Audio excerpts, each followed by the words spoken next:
Yacine, on parle de Mamadou Pété Diallo. Alors, vous savez que le président avait promis que la justice allait être la boussole. Effectivement, elle l'est. Sauf qu'il faut se poser la question, est-ce que le droit est la boussole? Parce que la justice est quand même active. On utilise la machine, l'appareil judiciaire pour arrêter des gens, pour les limoger, pour leur interdire de voyager, pour même parfois leur refuser d'aller se soigner. Mais est-ce que le droit est dit dans tout ça, dans cette action judiciaire? Il faut se poser cette question. Je dis ça parce que, à cause de la CRIEF aujourd'hui, toutes les personnes qui sont inquiétées aujourd'hui par la justice guinéenne et qui ont occupé un certain niveau de responsabilité dans ce pays bénéficient dans l'opinion publique d'une chose qu'on appelle peut-être, en fait, d'une présomption de... C'est comme s'il y avait un acharnement.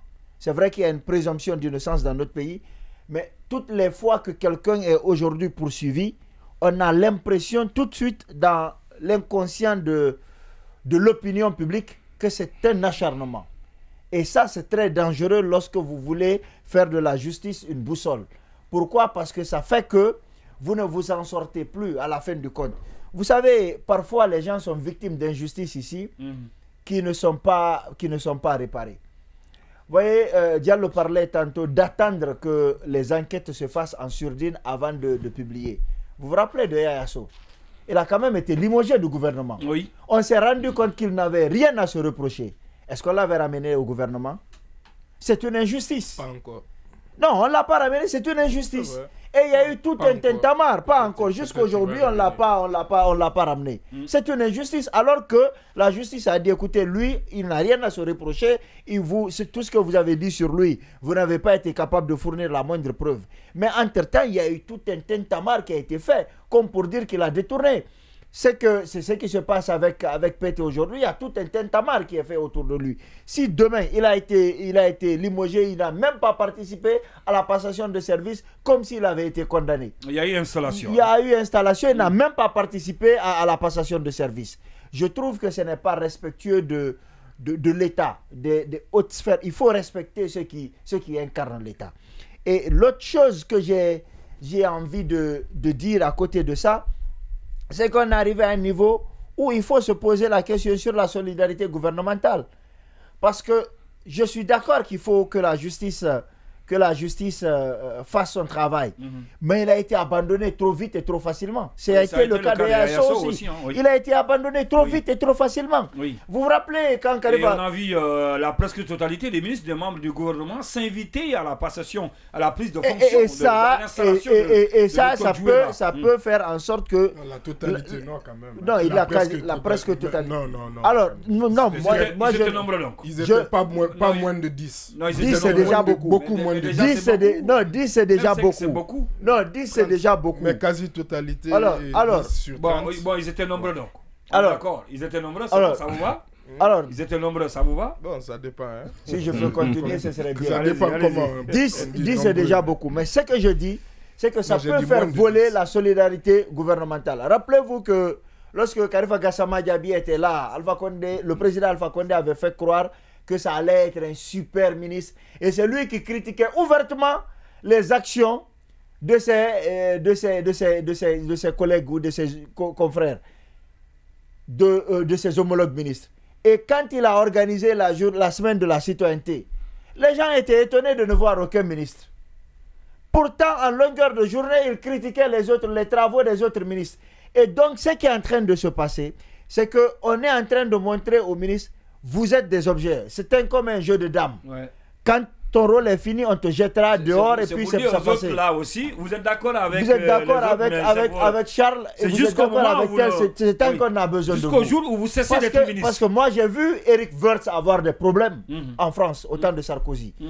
Il n'y a pas ce qui n'a pas été fait. Il a fallu le tout dernier moment pour qu'on lui dise, écoute, là, il y a beaucoup trop de charges contre toi, il faut que tu démissionnes. Finalement, il a démissionné. Mais à la moindre secousse... Le ministre handicapé tout récemment. Oui, mais à la moindre secousse... Oui, c'est lui qui a été accusé d'agression sexuelle. Là. Mais à la moindre secousse, on envoie des ministres comme des malpropres Je trouve que ce n'est pas normal. Il faut faire très attention à ce qu'on est en train de faire. La justice, oui, mais quel type de justice? Et surtout, le droit. Le droit, oui. Thierno Amadou Boné Camara sur la question, Mamadou Pété Diallo, ancien ministre de la Santé et de l'Hygiène publique. En tout cas, comme Baïla l'a dit, il y a plusieurs interrogations qui se posent depuis son limogeage. Est-ce qu'il a voulu fuir? Est-ce qu'il a été arrêté? Est-ce qu'il était avec le Premier ministre? Est-ce que son passeport est retiré? Est-ce que... En tout cas, beaucoup d'interrogations concernant l'homme qui était jusqu'au soir, en tout cas, de son décret, donc le limogeant en tant que ministre de la Santé et de l'Hygiène publique. Oui, effectivement, je tentais depuis quelques minutes d'ouvrir un fichier justement par rapport à cette histoire, mais il se passe que la connexion d'Orange, elle est moribonde, en tout cas dans ce studio. Je ne sais pas ce qui se passe ailleurs. Non, depuis hier même, avant-hier. Non, comme il le dit, du coup, je vais donner, parce que moi aussi, mais ça marche avec un VPN.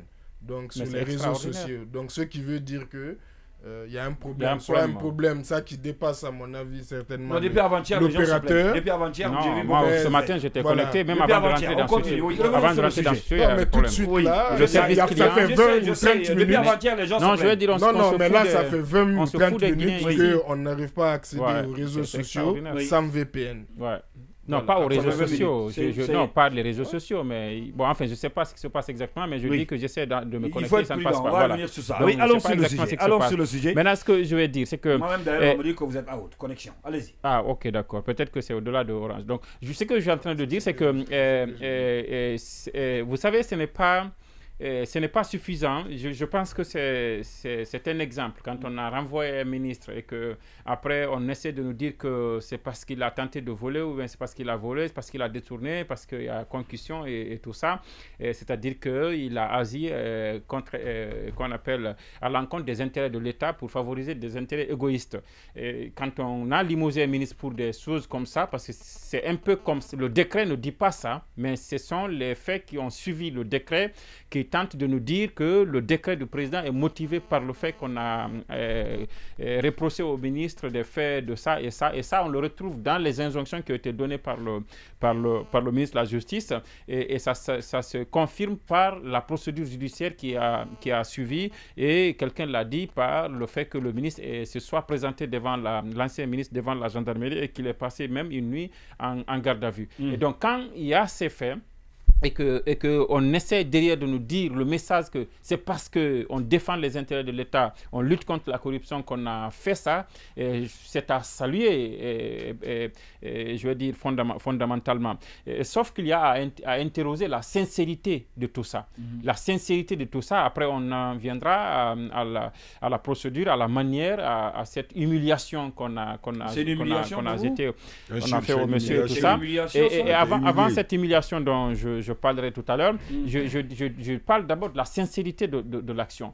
Je pense que ce n'est pas suffisant. Et c'est vrai qu'on a entendu le président Mamadi Doumbouya dire que face à la corruption et au détournement, il n'a pas d'état d'âme. Il n'a pas d'amis. Il n'a pas d'amis, sauf que quelques jours, et je reprends cette expression qui vous avait mis mal à l'aise à l'époque, mais je pense qu'elle est la mieux placée.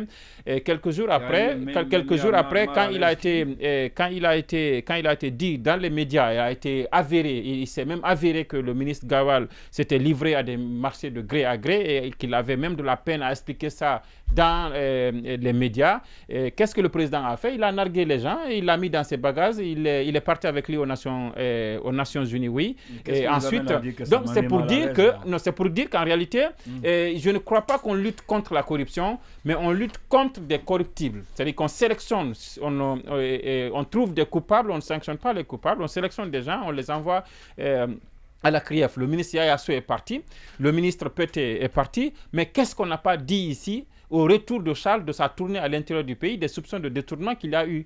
Et donc, lui, il a eu le temps, il a eu la chance de pouvoir se justifier et de pouvoir rester. Gawal a eu la chance, a eu le temps de pouvoir se justifier, de tenter de se justifier. Je termine. Ils ont pu avoir la chance de s'expliquer et parfois de façon même à narguer même les gens. Et l'opinion, cette histoire par rapport à la bâtisse, à la résidence de la primature et même par rapport à l'implication du Premier ministre dans des affaires aussi de concussion. Il n'a pas eu des ennuis. De concussion. Non seulement il a pourtant la loi a été clairement violée. Et au-delà de ça, peut-être que tout ce que moi je dis... Mais il n'a pas eu de problème. Exactement. Peut-être que tout ce que moi je dis peut être subjectif. Mais allons voir ce que le rapport de l'inspection générale d'État a dit. Et donc, qu'est-ce qu'on a fait? Et je pense que c'est à partir de là que je m'interroge sur la sincérité du discours selon lequel on a envoyé Pété à la CRIEF ou alors à la gendarmerie. On lui a pris son poste parce qu'on défend les deniers publics. Qu'est-ce qu'on n'a pas dit du président lui-même, de ses avoirs? C'est pas dû aussi, comme le disait l'autre, parce que peut-être, bon, ça c'est les gens qui le disent. Certaines pensent que c'est peut-être Pété n'est pas comme, vous avez cité des exemples tout à l'heure, quelqu'un qui n'a pas... quelqu'un d'autre qui puisse le protéger auprès du président, qui n'a pas de parrain. Et c'est la besoin de parrain. Non, on sait comment ça se passe. Non, mais c'est justement, mais si vous m'avez suivi, c'est justement ce que j'essaie de mettre en relief. Vous êtes d'accord avec moi que la plupart de ces ministres sont des parrains auprès du président de la transition. Si vous acceptez, si vous avez... Non, il y a un seul parrain. Le parrain, c'est le président de la transition. D'ailleurs, c'est son nom, c'est son petit nom au sein des forces spéciales. D'accord, allez-y, le parrain au plus. Allez-y, oui, allez-y, excusez-nous, allez-y. Ce que j'essaie de dire, c'est que pour moi... Ou non, je ne m'énerve pas, mais c'est choquant. Je dis une fois... Oui, bien sûr. Non, parce qu'on respecte vos temps de parole, mais vous faites des incursions parce que là, ça me met mal à l'aise. Je dis une fois encore... Oui, voilà. Donc j'étais en train de dire que ce n'est pas normal, cette histoire de parrain. C'est-à-dire que un ministre n'a pas besoin d'avoir de parrain au-delà, comme il a dit, du président qu'il a nommé. Alors, non, c'est ce que je dénonce, en fait. Ce n'est pas parce que ça se fait que c'est normal. Je dis une fois encore, on ne défend pas, on doit défendre les principes, mais pas les gens. Et Gawal, il y a eu des choses qui se sont dites sur lui. Peut-être c'est vrai ou alors c'est faux, mais il a eu le temps de se justifier, il est resté. Et Pété, c'est quand il a été limogé que l'opinion publique a su d'ailleurs qu'on lui reproche ce qu'on a dit. Et les choses sont allées trop vite. Trop vite. Je ne dis pas qu'il ne fallait pas le limoger peut-être, et même ce débat il se pose, même ailleurs il s'est posé. Est-ce qu'il suffit qu'un ministre soit mis en cause pour qu'il soit limogé ou qu'il démissionne ou pas? Parce que même ici, la jurisprudence existe. Le premier cas, parce qu'on parle des ministres, mais le premier cas qui s'est passé ici sous le CNRD, c'est le cas du directeur de la Caisse nationale de prévoyance sociale. Lui aussi, on l'a dégommé, on l'a envoyé à la CRIEF, il a été blanchi. Mais entre-temps, on n'est pas revenu sous là. Il a perdu son poste et peut-être même son honneur. Ensuite, le cas Yaya Sow est une illustration. Mais après, je dis une fois encore que le président, il faut qu'il fasse attention. Le président, il faut qu'il fasse attention parce qu'après, il ne faut pas qu'il donne l'impression aux Guinéens qu'il est pris en otage par une guerre de clans autour de lui et qu'il est incapable de trancher et qu'il est souple au point qu'on peut penser qu'on peut l'influencer ou alors le manipuler pour l'amener à commettre des erreurs monumentales. Alors la deuxième chose sur l'aspect que vous sembliez contester tout à l'heure, la thèse de l'humiliation, c'est que justement on a démis quelqu'un de ses... J'ai juste posé la question. Est-ce que vous pensez que c'est une humiliation? Non, oui, je pense que c'est une humiliation. C'est un ancien ministre, personne n'a voté pour lui, c'est le président lui-même qui l'a nommé parce qu'il estime qu'il est intègre. Oui. Ensuite, le même président, il y a pas encore un mois, qui a dit qu'il était satisfait de son équipe gouvernementale et Gawal n'a pas manqué d'occasion pour ne le dire. Au cadre aussi exactement, de le dire. Mais entre-temps, c'est le même président qui nous dit que, en tout cas selon le narratif que son gouvernement est en train de mettre en place, que c'est un corrompu. Alors nous, on l'en veut parce que nous ne connaissait pas Pété, c'est lui qui allait le prendre et le mettre sa main dans nos deniers publics. Alors, l'humiliation dont je parle, c'est qu'on l'a on l'a limogé la nuit.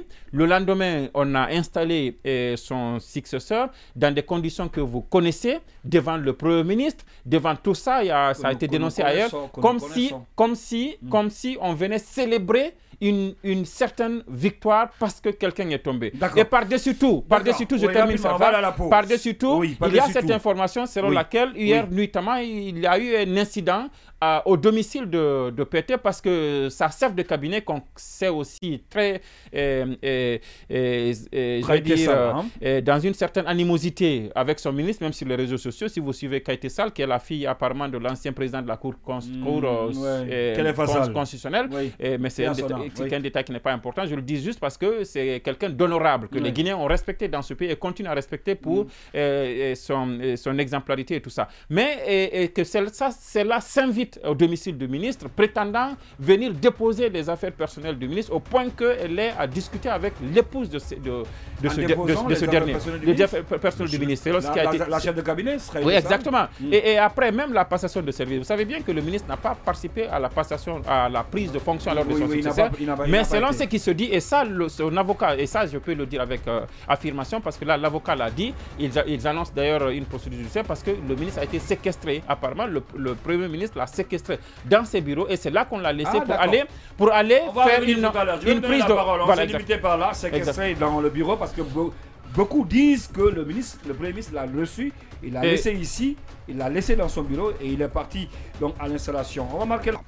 Oui, j'étais juste en train de dire que oui, on encourage, c'est nous-mêmes qui avons demandé ça, on encourage la lutte contre la corruption. Il y a eu les institutions qui ont été dissoutes, mais on a remis sur pied certains services, notamment le secrétariat en charge de la lutte contre la corruption et la promotion de la bonne gouvernance. C'est bon, tout ça c'est bien, on encourage ça, mais une fois encore, il ne faut pas qu'on utilise ça comme une sorte de bouc émissaire pour des fins politiques, pour régler des compte. Cette lutte contre la corruption est une lutte sélective, ce n'est pas ce qu'on encourage. Maintenant, après, il faut que les services compétents soient capables de défendre les intérêts de l'État. Si le ministre qui est limogé s'est rendu coupable d'un détournement ou d'une concussion, en tout cas, pour qu'on rétablisse l'État dans ses droits. Mais pour le moment, il y a la présomption d'innocence qu'il faut respecter. Pour le moment, ce qui est apparent, il y a une guerre de clans au sein du gouvernement parce qu'il faut noter que moi, en tout cas, c'est ma première fois de voir le Premier ministre himself venir assister au conseil, à la passation, à la prise de charge d'un ministre dans des conditions comme celle-là, en présence aussi d'un représentant de la présidence qui est le général Amara. C'était comme une sorte de célébration, une sorte de victoire qu'on célébrait, surtout qu'au lendemain de cela, je le disais tout à l'heure, l'avocat du ministre sortant a révélé quand même des faits assez graves, parce que jusque-là, on se demandait pourquoi le ministre n'est pas venu à la passation, pour qu'on ait une passation de charge. Vous parliez de séquestration même d'ailleurs, avant qu'on ne parte à la pause. L'avocat parle de séquestration parce qu'apparemment, le ministre a été retenu contre son gré là-bas et il n'a pas participé à la passation de service, ce qui a donné l'impression au niveau de l'opinion publique qu'il l'aurait boudé lui-même, alors qu'il n'était pas libre de ses mouvements. Et par-dessus tout, je parlais des agissements, en tout cas attribués à cette dame, Mme Kaïté Sall, qui aurait pris la responsabilité, selon les informations, de ranger elle-même, de s'introduire dans le bureau du ministre sans les enquêteurs, sans un huissier, et de faire ce qu'il veut, de sélectionner des dossiers et de les déposer, de les faire déposer alors au domicile du ministre. Bon, il y a tout ça, il y a tous ces faits qui se sont bousculés hier, la prise de ça en charge, ensuite la passation de... Donc je disais que il faut que le président puisse avoir, et c'était ça ma crainte dès le début, de voir qu'un colonel qui est transparent, en tout cas qui n'a pas de passé dans la gestion administrative de l'État à ce niveau-là, puisse prendre avec sa jeunesse et sa fougue, son intention de tout changer à tout moment. Et aujourd'hui, on a l'impression qu'il se laisse prendre en otage et qu'on lui fait exécuter des choses qu'en réalité, il ne devait pas exécuter. Donc, je pense qu'il faut faire beaucoup... Nous avons déjà Marco qui est en ligne. Il faut faire beaucoup attention pour qu'on ne confonde pas la lutte contre la corruption et des guerres de clans et que le président n'accepte pas qu'on se serve de lui. D'accord, rapidement. Parce que nous avons Marco déjà qui est en ligne. On va parler de la Fédération guinéenne de football. Oui. Petite précision, effectivement, sur cette scène cocasse, quand même, qui amène effectivement la chef de cabinet d'un département au domicile privé de son ancien ministre, donc qui est en garde à vue et qui a trouvé apparemment même l'épouse de cette dernière et qui a demandé à l'épouse de cette dernière donc qu'il va lui donner en quelque sorte l'autorisation de laisser les cartons, mais celle-ci s'est opposée selon mes informations. Elle a dit qu'elle va se référer, elle s'est sûrement référée certainement justement à l'avocat, et c'est ainsi que elle lui a opposé une fin de non-recevoir pour lui dire qu'elle ne peut pas laisser finalement ces affaires-là dans leur cours, Et c'est ainsi qu'elle est retournée. Et autre précision aussi, selon mes informations, elle était bel et bien accompagnée de gendarmes. Après, est-ce que ces gendarmes, c'était pour sa sécurité ou est-ce que ces gendarmes, c'était des enquêteurs? La question reste posée.